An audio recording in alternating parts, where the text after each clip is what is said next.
ॐ नमः सिद्धेभ्यः। ॐ नमः सिद्धेभ्यः। ॐ नमः सिद्धेभ्यः।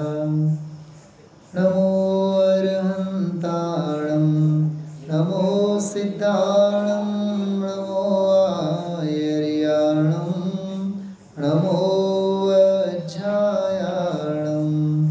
नमो लोये सवसागुणम्। श्रीमत्परं गम्भीरशाद्वादामोघलाञ्छनं जियात्रैलोक्यनाथस्य शासनं जिनशासनं शासनं जिनशासनं। બધા હાથ જોડીને ભક્તામર પ્રણત મૌલિમણિ પ્રભાણામ ઉદ્યોતકં દલિત પાપતમો વિતાનમ सम्यक् प्रणम्य जिनपादयोगं युगादा वालम्बनं भवजले पततां जनानां वालम्बनं भवजले पततां जनानां।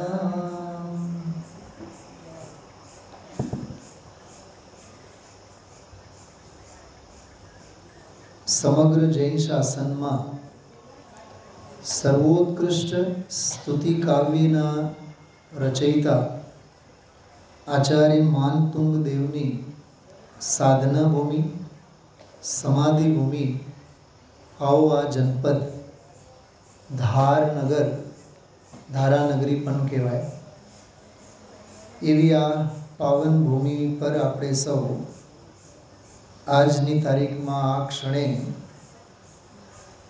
વર્તીએ છીએ, જ્યાં આવા ભાવલિંગી સંતોના ચરણરજથી પરમ પાવન બનેલી રજકણો અને ધરા છે। 2 થી 3 મિનિટ આપણી પાસે જે આની સરસ મજાની પ્રથમાન યોગની શૈલીમાં લખેલ પરિચય છે, हिंदी में है मारी पासे थोड़ुंक एनुं वांचन करूँ छूँ, पछी आपणे एमनी आ अमर रचना भक्तामर स्तोत्र पर आपणे स्वाध्याय करशुं। हिंदी हिंदी आचार्य मानतुंग 7वीं शताब्दी के जैन मुनि थे। आज 21वीं शताब्दी में हम आप लोग, तो समझ लीजिए ये 1300-1400 साल प्राचीन इतिहास। आचार्य मानतुंग देव 7वीं शताब्दी के जैन मुनि थे, जो श्री भक्तामर स्तोत्र के निर्माता हैं। आचार्य मानतुंग मध्य प्रदेश के धारा नगरी से 100 किलोमीटर अंतर पर एक शिखर की चोटी पर जाकर सदा के लिए ध्यानस्थ बैठा करते थे। तो मुनिचर्या का ही बहुत बड़ा अंग है, और वहीं पर उनको मुक्ति की प्राप्ति हुई। आज उस शिखर को मानतुंग गिरी के नाम से जाना जाता है। इतिहास जैसे जिस पर्वत पे अपन बैठे हैं, यद्यपि अभी सुनील जी के साथ हमारी बातचीत चल रही थी, मानतुंग आचार्य की समाधि स्थली भोपाल के संदर्भ में हाँ बात अभी कर रहे थे। यहाँ जो भी अब गूगल दादा के पास तो जो जैसा उपलब्ध होता है वो उपलब्ध होता है। गूगल प्रमाणम आगम प्रमाण नहीं हो सकता, अपन समझते हैं सभी। मानतुंग आचार्य ईस्वी सन 7वीं शताब्दी के जैन मुनि थे। थोड़ा सा परिचय देखिए, बहुत सारगर्भित परिचय हैं। भोपाल नगरी पर राजा भोज राज्य करते थे। एक बार राजा भोज को मानतुंग आचार्य के अपने राज्य में आने की खबर मिली। उन्होंने आचार्य जी को भोजन के लिए महल में आने का निवेदन किया। वारी मित्र महल मसान कंचन कांच निंदन तुतिकरण अर्घ्यावतारन असी प्रहारन में सदा समता धरन। तो ये बात आचार्य जी के ध्यान में आ गई, उन्होंने आने से मना कर दिया। इस बात से राजा भोज क्रोधित हो गए। उन्होंने आदेश दिया कि आचार्य जी को बंदी बना लिया जाए। सैनिकों ने आचार्य जी को बंदी बना लिया। फिर राजा भोज उनसे मिलने गए। उन्होंने आचार्य जी से कहा कि आपको किस बात का अहंकार है, मैं आपका अहंकार अभी तोड़ता हूँ। देखिए बात ऐसी है मनीष जी, परमात्म प्रकाश जी में एक बहुत मार्मिक बात आती है दूसरे भाग में। गुरुदेव श्री बहुत याद करते हैं उस प्रकरण को। सम्यक दृष्टि ज्ञानी जीव को पागल दुनिया पागल समझती है और ज्ञानी जगत को पागल समझता है। परमात्म प्रकाश में टीका में है ये सुनील जी बात। गुरुदेव श्री इसको बड़े चाव से याद करते हैं। आखो जगत पागल ज्ञानी ने पागल समझे और ज्ञानी जगत ने पागल समझे। हाँ, तो ऐसी बात यहाँ राजा तो अपने अभिमान में चकचूर होते हैं। विद्वत्वं च नृपत्वं च नैव तुल्यं कदाचन स्वदेशे पूज्यते राजा विद्वान सर्वत्र पूज्यते। फिर राजा भोज उनसे मिलने गए। उन्होंने आचार्य जी से कहा कि आपको किस बात का अहंकार है, मैं आपका अहंकार अभी तोड़ता हूँ। ऐसा कहकर सैनिकों को आदेश दिया आचार्य श्री को 48 अंधेरे कमरों में बंद किया जाए। आचार्य जी मुस्कुराए और राजा को कुछ भी नहीं कहा। ये होती है मुनि भगवंतों की समता। उनको एक के अंदर 48 कमरों में बंद किया गया और हर कमरे को ताला लगाया गया और सबसे अंदर के कमरे में आचार्य जी को लोहे की जंजीरों से बांध दिया गया। आचार्य जी ने वहाँ पर भक्तामर स्तोत्र लिखना शुरू किया। एक के बाद एक ताले खुलते चले गए। आचार्य जी ने भक्तामर स्तोत्र में पूरी 48 कड़ियाँ लिखी, जिसमें उन्होंने भगवान आदिनाथ की स्तुति लिखी। इससे न सिर्फ आचार्य जी को बंद किए हुए कमरों के ताले खुले, बल्कि राजा भोज का सिंहासन भी हड़कंप मचाने लगा। ये देख राजा डर गया। उसकी समझ में आ गया कि ये सब उसकी गलती का नतीजा है। उसने तुरंत ही आचार्य जी से माफ़ी मांगी और सम्मान पूर्वक उनको भोजन कराया। कहते हैं कि जो भी भक्तामर स्तोत्र की भक्ति भाव से पढ़ता है सभी पापों का नाश होता है। ठीक है, ये तो दंत कथा जो जैसी है सो है।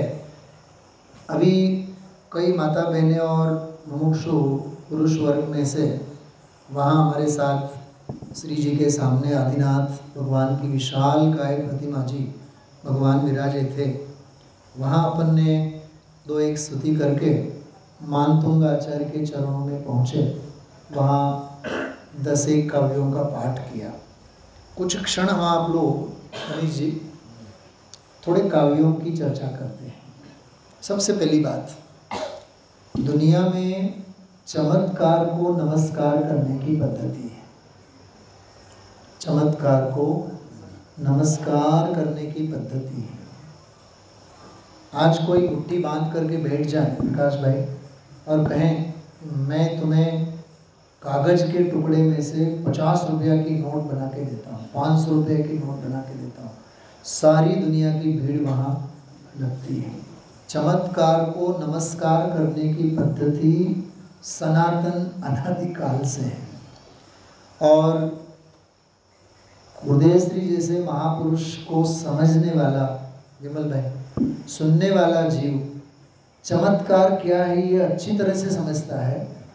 एक साथ समग्र विश्व का सामान्य अवलोकन करने की सर्वदर्शित्व शक्ति और आत्मज्ञानमयी सर्वज्ञत्व शक्ति, सर्वदर्शिता और सर्वज्ञत्व, आत्मदर्शनमयी सर्वदर्शित्व शक्ति। सुनील जी, अमृतचंद्राचार्य, आत्मदर्शनमयी सर्वदर्शित्व शक्ति और आत्मज्ञानमयी सर्वज्ञत्व शक्ति, इन दोनों का सह अस्तित्व होना ये कोई चमत्कार से कम नहीं है। और ऐसा जो चैतन्य चमत्कार में भगवान आत्मा जो है, यही विश्व का सबसे बड़ा चमत्कार है। ऐसे चैतन्य चमत्कार की आराधना करने वाले संतों के संदर्भ में न जाने मनगढ़ंत कहानियाँ, कथाएं, ऊल जलूल कल्पनाएं भरमार हैं उन कल्पनाओं के। कई यहाँ अपने शायद यात्रा संघ में भी अपने मित्र पक्ष, जैसे हिंदी प्रांतों में मित्र पक्ष की व्याख्या अलग होती है, गुजरात में मित्र पक्ष की व्याख्या अलग होती है, बराबर। आप समझ रहे हैं, सभी लोग समझदार को इशारा काफ़ी है, बराबर। स्थानक संप्रदाय के, श्रीमद जी के संप्रदाय के, हमारे तो ये बिल्कुल गणधर ही बैठे हैं प्रकाश भाई जी लेकिन बहुत बोले जीव हैं, सब समझते हैं अच्छी तरह से। तो श्वेतांबर, स्थानकवासी और श्रीमद जी, तीनों ही फिरकों में भक्तामर स्तोत्र की मान्यता है। एक बहुत मौलिक मैं अंतर आपको बताना चाहता हूँ। दिगंबर संप्रदाय में जो मूल पद्धति परंपरा है, अष्ट प्रातिहारी माने गए हैं। तो 48 छंदों में 8 प्रातिहार्य से संबंधित 8 छंद हैं।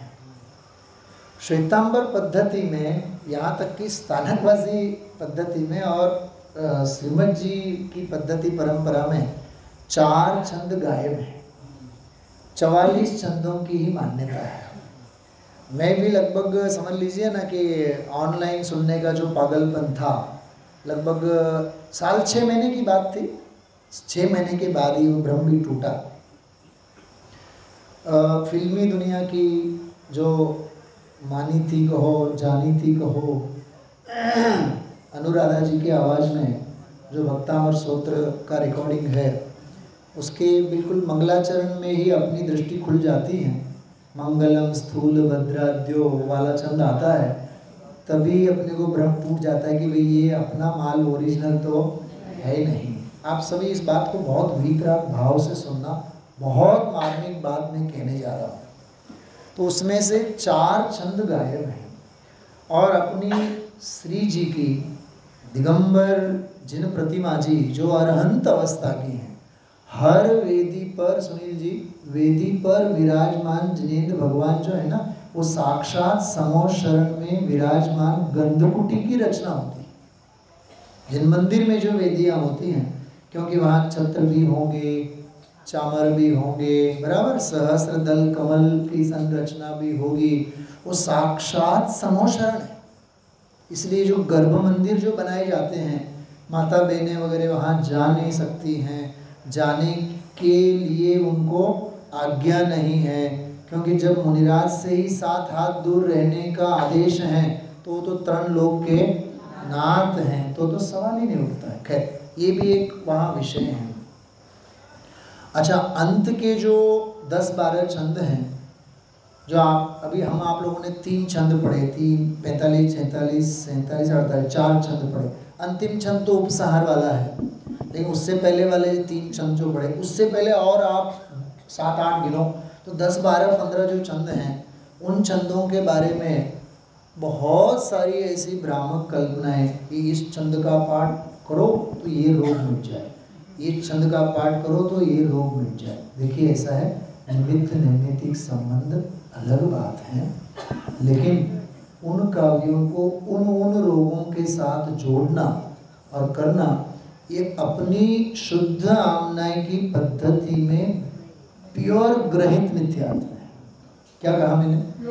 विशुद्ध ग्रहित मिथ्यात्व है। क्योंकि मैना सुंदरी की कथा कहानी के बारे में आप लोग सभी जानते ही हैं, बराबर। इसलिए इन बातों में न आकर के, मनीष जी, आपकी प्रिय पंक्तियाँ जो बस में आप गुनगुना रहे थे, स्वयमेव इस जगत का सब काम हो रहा है, हमको भी धीरे धीरे श्रद्धान हो रहा है, स्वयं सब काम हो रहा। थोड़ी तत्व की गहरी बात कहूँ मैं विमल भाई, चलो हम आपकी बात मान लेते हैं कि स्तुति स्तोत्रों के भक्ति भाव के कारण इस प्रकार के रोग मिट गए, ठीक है। प्रश्न ये है, रोग जड़ में है, देह में है, आपके भक्ति के भाव तो जीव के विकारी भाव हैं। क्या कहा मैंने? वो भले प्रशस्त हैं, लेकिन पंचास्तिकाय शास्त्र कहता है, आचार्य अमृतचंद्राचार्य देव वहाँ फरमाते हैं, अप्रशस्त तो अप्रशस्त है ही, लेकिन प्रशस्त भी तो अप्रशस्त ही है। वहाँ शब्द अलग है, उपयोग दो प्रकार के हैं, एक शुद्धोपयोग, दूसरा अशुद्ध उपयोग। तो अप्रशस्त तो अशुद्ध है ही, प्रशस्त भी अशुद्ध ही है, शुद्ध नहीं है, अशुद्ध भाव ही है, ठीक है। इतनी तो गहरी बात हम आप लोगों को, हर पाप को सारा जगत ही बोलता यह पाप है, पर विरल ज्ञानी बुद्ध कहे कि, बोलिए, पुण्य भी तो पाप है, पुण्य भी तो पाप है। इस छंद के साथ हमने एक छल ग्रहण किया है और कर भी रहे हैं, करते भी जा रहे हैं। इस यात्रा की बात नहीं कर रहा हूं मैं। हर पाप को सारा जगत ही बोलता यह पाप है, ठीक है, लेकिन विरल ज्ञानी बुद्ध कहे कि पुण्य भी तो, लेकिन ज्ञानी का नाम लेकर के अपन पुण्य को पाप तो कहना सीख गए, लेकिन पाप को पाप समझना भूल गए। बात समझ में आ रही है? समझदार को इशारा काफी। कहीं ऐसा न हो ये बहुत बड़ा, हाँ, सावधानी हटी और दुर्घटना घटी, अपने साथ घटती चली जा रही है, ठीक है, ये बात समझना। और देखिए, जितने भी स्तुति साहित्य बने हैं 7वीं शताब्दी के बाद, जबकि आचार्य समंतभद्र देव प्रथम स्तुतिकार हैं, आद्य स्तुतिकार हैं। एक स्तुति का नाम अपन ने लिया था ऊपर, माता बहने जो वहाँ थी, सर्वोदय शासन, कौन से ग्रंथ का है ये? युक्त्यानुशासन, बराबर। ऐसे स्तुति विद्या नाम की एक रचना है समंतभद्र आचार्य की, स्तुति विद्या। ऐसे ही स्वयंभू स्तोत्र उनकी अपूर्व रचना है। और ये जो भक्तामर स्तोत्र है आदिनाथ भगवान की स्तुति है। ऐसे ही बिना किसी के नाम लिए बिना गंधहस्ती महाभाष्य का मंगलाचरण 114 कारिकाओं में समंतभद्र आचार्य ने लिखा। उसका मंगलाचरण है 114 कारिकाओं में, जो कहलाता है आत्ममीमांसा। और थोड़ा सा रोमांचक बात सुनना, डायरी और पेन आपके पास है नहीं, थके हुए हैं, क्योंकि लिखने में भी थकान लगती है, लेकिन बस में जाएंगे तो लिख के रखना। और मैं कल आपसे 2:30 में मंदिर में ज़रूर पूछूंगा, जो मेरे साथ रहेंगे गुरुजी, आपसे मैं पूछूंगा ज़रूर, बराबर। टंकोत्कीर्ण करना, वो जो 114 कारिकाएँ हैं ना, उन 114 कारिकाओं के ऊपर भक्तामर स्तोत्र के ही काल में 7वीं शताब्दी में अकलंक देव हुए, उन्होंने 700 श्लोक बनाए, जिसका नाम है अष्टशती। क्या नाम है? और उनके कुछ ही साल बाद आचार्य विद्यानंद पैदा हुए, उन्होंने 8000 श्लोक लिखे, जिसका नाम है अष्टसहस्त्र। नवीन, हम लोग विद्वानों में ऐसी चर्चा होती है, अष्टसहस्त्री तो कष्ट सहस्त्री है। अरे 70 80 पंक्तियां तो बिल्कुल कॉम्प्लेक्स ऐसी पंक्तियां हैं, कहीं कहाँ संधि कहाँ विच्छेद, पसीने छूट जाए, इतना बढ़िया ग्रंथ है अष्टसहस्त्री।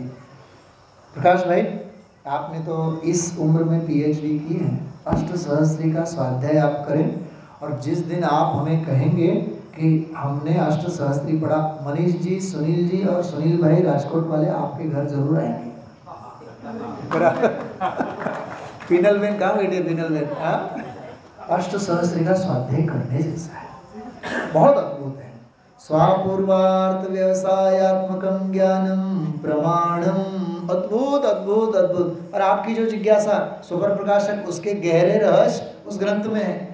प्रदीपवत घटम अहम आत्मना वेद्मि, अद्भुत अद्भुत परीक्षा मुख की व्याख्याएं उसने की है। तो कहने का मतलब है आत्ममीमांसा जैसा ग्रंथ है, स्तुति विद्या जैसा शास्त्र है, स्वयंभू स्तोत्र जैसा शास्त्र है, ऐसे ही इन्हीं श्रेणी में 600-700 साल बाद, क्योंकि दूसरी शताब्दी में समंतभद्र देव हुए, आचार्य कुंद के पट्ट शिष्य थे, बराबर 138 वाला काल माना जाता है। तो 100, 125, 150 साल की बात करें, उसके 500-600 साल बाद ही ईमान तुंगाचार्य हुए। देखिए शुरुआत की केवल 7 काव्यों, उस 7 काव्यों का भी यदि गर्व समझ में आ जाए, बिल्कुल अपने लिए गर्व जिनालय नया बन जाए। बोले जो हाँ कितना काव्य है 8000, हाँ और मीनिंग के साथ हो, बिल्कुल मीनिंग के। मेरे पास पीडीएफ है, अब भी हाल दे दूंगा आपको।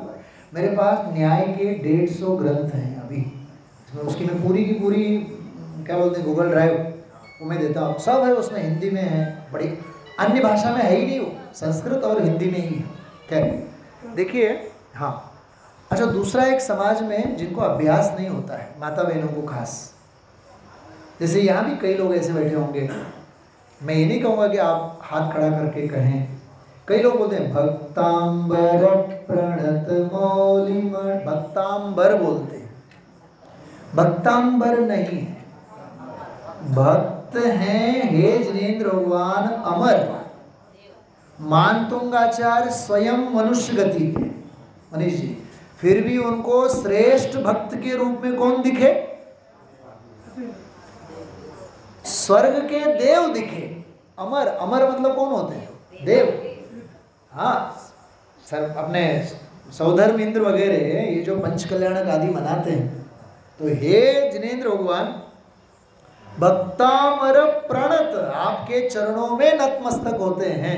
मौलि मणि प्रभाणम, आपके चरणों में झुके हुए हैं मुकुट जिनके, उन मुकुटों की मणियों के प्रकाश को और विशेष प्रकाशित करने वाले आपके चरण कमल हैं। कहना तो ये चाह रहे हैं कि आप कितने उज्जवल हैं। ये आदिनाथ भगवान की स्तुति चल रही, स्वर्ग के देवों की बात नहीं चल रही, लेकिन संस्कृत की भाषा ऐसी है, वो वाया वाया वाया, जैसे मनीष जी अपने को वाया वाया लेके आए, बराबर यहाँ ऐसे है। तो बहुत सुंदर, उद्योतकम दलित पाप तमोवितानम, तमोवितान, वितान मतलब घनघोर अंधेरा, उसको दूर करने वाले, उसका दलन करने वाले आपके चरण युगल हैं। सम्यक प्रणम्य जिन पाद युगम युगादा, देखिए नाम नहीं लिया है, आदिनाथ भगवान का नाम नहीं लिया है, लेकिन युगादो, युग के आदि में लिया ना, युग के आदि, ये भाववाची शब्द का प्रयोग किया है, विशेषण का प्रयोग किया है, और विशेषण मात्र से समझ जाना चाहिए कि किसकी बात चल रही है। जैसे समय सार कहते ही सोनगढ़ समझाई छे, इतना तो मुझे गुजराती बोलने के लिए परमिशन देंगे मनीष जी? हाँ, समय सार कहते ही सोनगढ़, और सोनगढ़ कहते ही समय सार, और समय सार कहते ही पूज्य गुरुदेव श्री, और पूज्य गुरुदेव श्री का नाम लेते ही समय सार। सोचो, मतलब उस शास्त्र के माध्यम से उस महापुरुष की पहचान होती हुए कितनी अलौकिक बात है। उस महापुरुष के लिए भी कितनी अलौकिक उपलब्धि, और हम आप लोगों के लिए भी कितनी बड़ी उपलब्धि है। शास्त्र का नाम लेते ही महापुरुष याद आवे, ऐसे भक्तामर स्तोत्र का नाम लेते ही मानतुंग आचार्य याद आवे, और मानतुंग आचार्य का नाम लेते ही अभी कितनी नयन रम्य प्रतिमा जी, वहाँ मानतुंग आचार्य ऐसा लग रहा था कि नज़रों के सामने बिल्कुल साक्षात वही मुद्रा, वही बैठे हैं साक्षात। मतलब सालों हो गए, आज 40-45 साल हो गए सुनील जी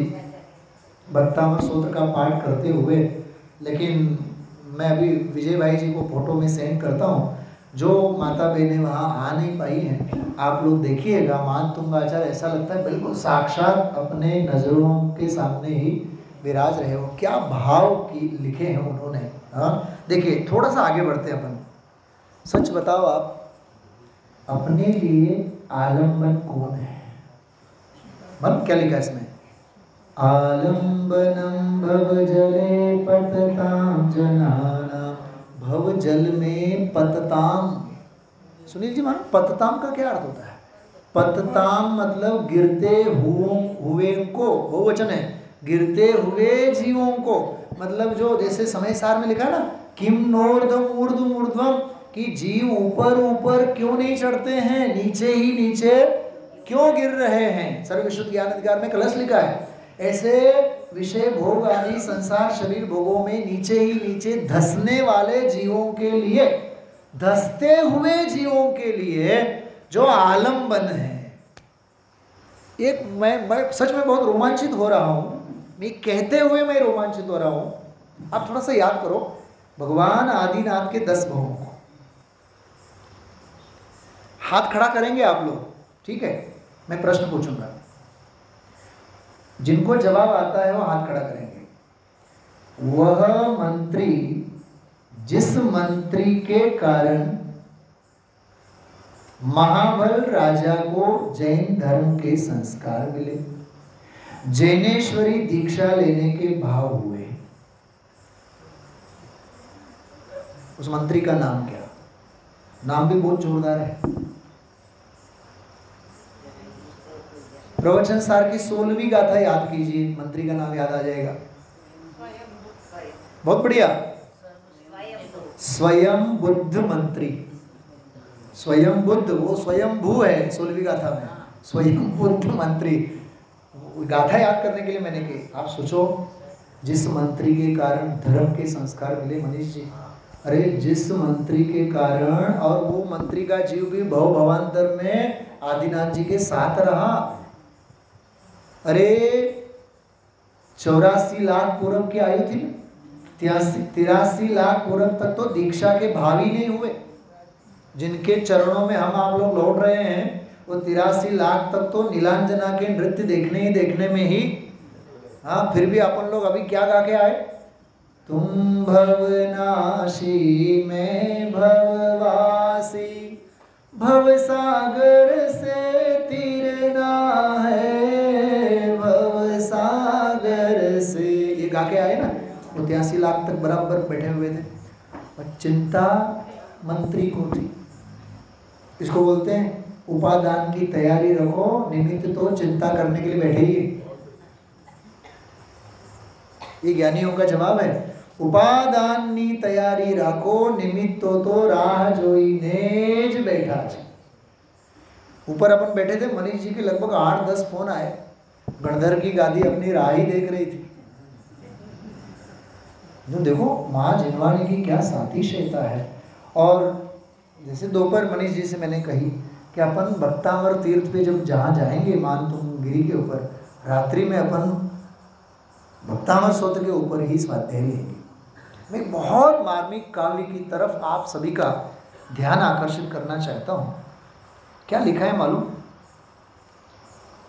प्रकाश भाई, जब जितना परिचय है मुझे आप लोगों से, विजय भाई हैं, आप हैं, अनिल भाई हैं, जितने भी अरविंद भाई हैं,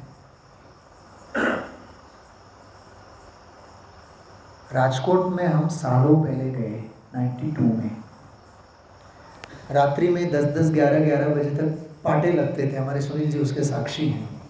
पाटे हम ही लोग लगाते थे। चटाई बिछाना, पाटे लगाना, बराबर। इसको अपन कहते हैं कि मजूरी का काम, लेबर वर्क भी हमें करना, और सुबह गणधर की गादी पे बैठ करके समाज को समय सार भी सुनाना हमें। मतलब समय पड़े तो लेबर, और समय आवे तो समय सार सुनाने वाले भी वक्ता। देर रात 1-1:30 बज गए एक दिन।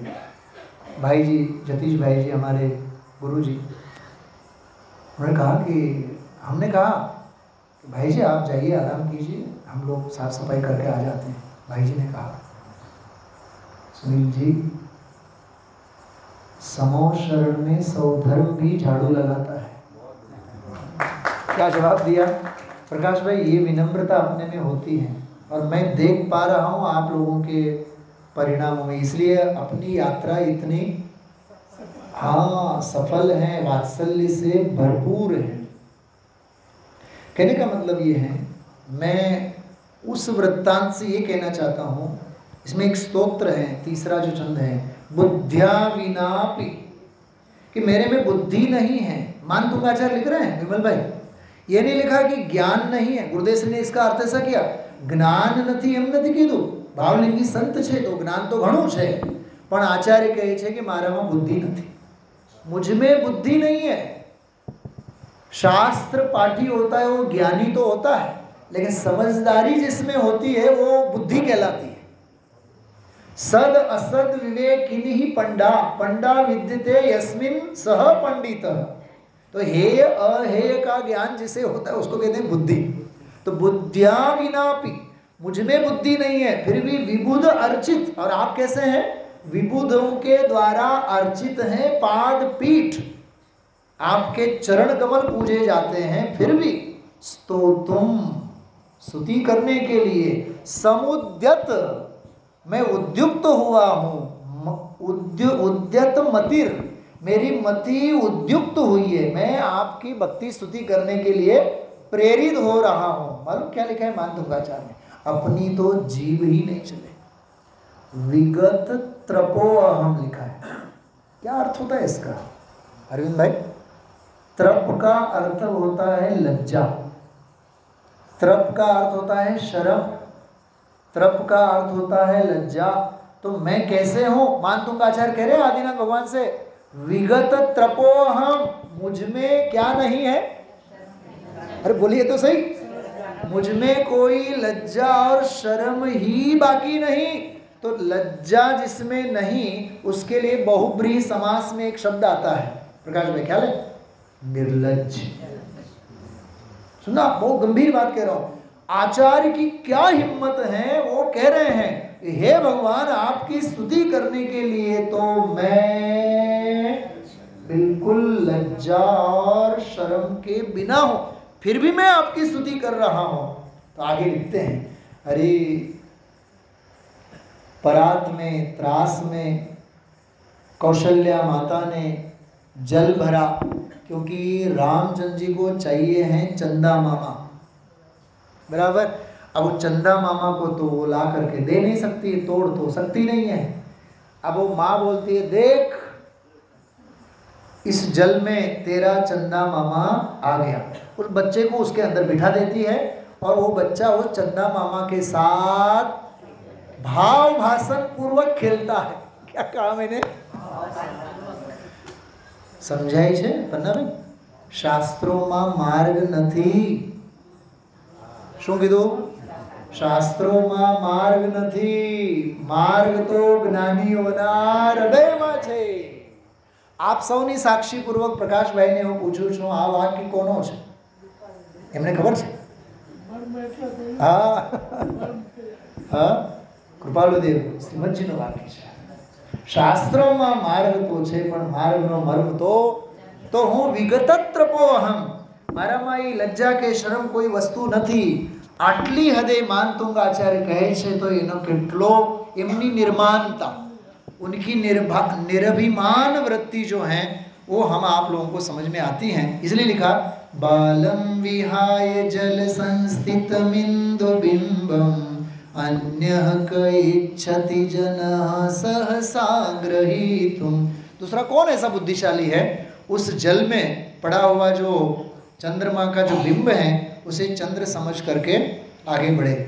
एक अंतिम छंद के साथ अपन विराम लेते हैं। बहुत एक एक काव्य गजब गजब के काव्य हैं। मैं आपको केवल और केवल इस काव्य की तरफ ले जाना चाहता हूँ। विरोधाभास अलंकार का एक बहुत जबरदस्त प्रयोग 15वें छंद में किया।